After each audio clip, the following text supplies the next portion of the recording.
Dancer Anshu राजा official को subscribe करें। आप सभी को जय श्रीमन नारायण। बनता अपना के सबे दबंग हो, भले लड़ल नइखे कहूँ गो जंग हो।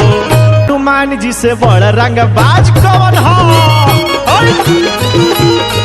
हनुमान जी से बड़ रंगबाज कौन हो?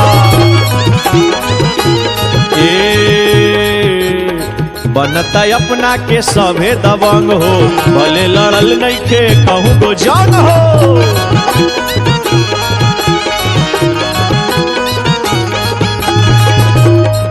जे लंका जरावल जाबाज कौन हो?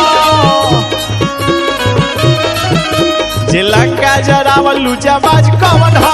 जाबाज कौन हो? जाबाज कौन हो? हनुमान जी से बड़ा रंगबाज कौन हो?